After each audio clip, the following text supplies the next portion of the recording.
శ్రీమాత్రే నమః. చాలామంది సాధారణ వ్యక్తులు ఏమని అనుకుంటారంటే, మనకు ఏ చిన్న సమస్య వచ్చినా అది ఎట్టి పరిష్కరింపబడుతుంది. కానీ మన గురువుగారికి చాలా పెద్ద పెద్ద సమస్యలే వస్తున్నాయి. మరి అవి ఎందుకు పరిష్కరింపబడట్లేదు అని.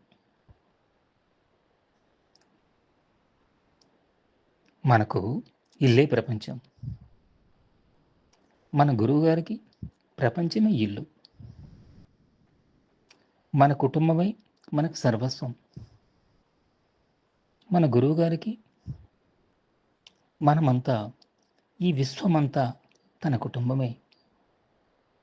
మన శ్రేయస్సు, మన కుటుంబ శ్రేయస్సు తప్ప మనం ఇంకెవరిని చూడము.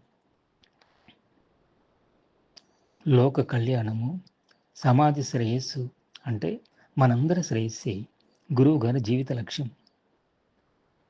మనకు ఎన్ని కోట్ల జన్మలకైనా వైరాగ్యము, పరిపూర్ణ ఆత్మజ్ఞానము రాదు.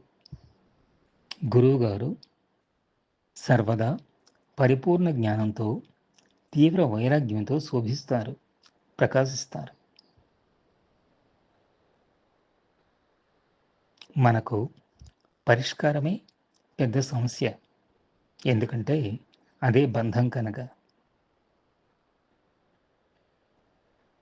గురువుగారికి ఎంత పెద్ద సమస్య ఎదురైతే అంత గొప్ప ప్రగతి.